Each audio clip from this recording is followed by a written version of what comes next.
ভুলে কারো গীবত করে ফেললে করণীয় কি?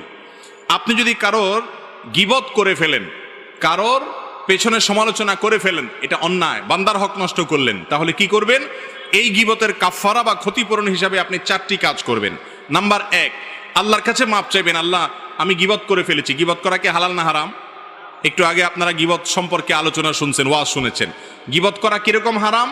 আপন ভাই মারা গেলে তার গোশত কামড়ে খাওয়া, রান্না করে খাওয়া, তার গোশত খাওয়াটা যেরকম অপরাধ, গীবতটা সেই রকম অপরাধ। কত ডেঞ্জারাস অপরাধ চিন্তা করেন। এই রকম অপরাধ আপনি করে ফেলেছেন, এটা যখনই আপনি আঁচ করবেন যে আমি এত গীবত করে ফেলেছি, সাথে সাথে আল্লাহর কাছে 1 নম্বর কাজ হলো মাপ চাইবেন। কি চাইবেন? মাপ চাইবেন যে আল্লাহ আপনি আমাকে মাফ করে দেন। 1 নাম্বার 2, যেই ব্যক্তির গীবত করেছেন, পরিচিত হলে, জানাশোনা হলে, যদি তার কাছে মাপ চাওয়ার সুযোগ থাকে, তাইলে যা বলবেন যে ভাই তোমার গীবত করে ফেলছি, তুমি আমাকে মাফ করে দাও।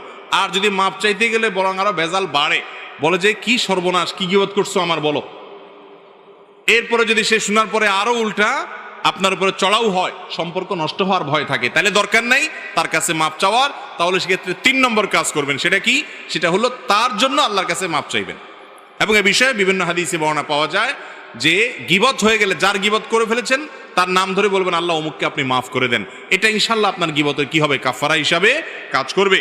আর নাম্বার 4 হলো যাদের সামনে তার গীবত করেছেন তাদের সামনে তার প্রশংসা করবেন। আবার মিথ্যা প্রশংসা না, তার মধ্যে যা আছে সেই গুণগুলো উল্লেখ করবেন, তাতে ক্ষতিপূরণ হবে এবং গীবতের কাফারা হবে ইনশাআল্লাহ। আল্লাহ তাআলা গীবতের অপরাধ থেকে আমাদেরকে বেঁচে থাকার তৌফিক দান করুন।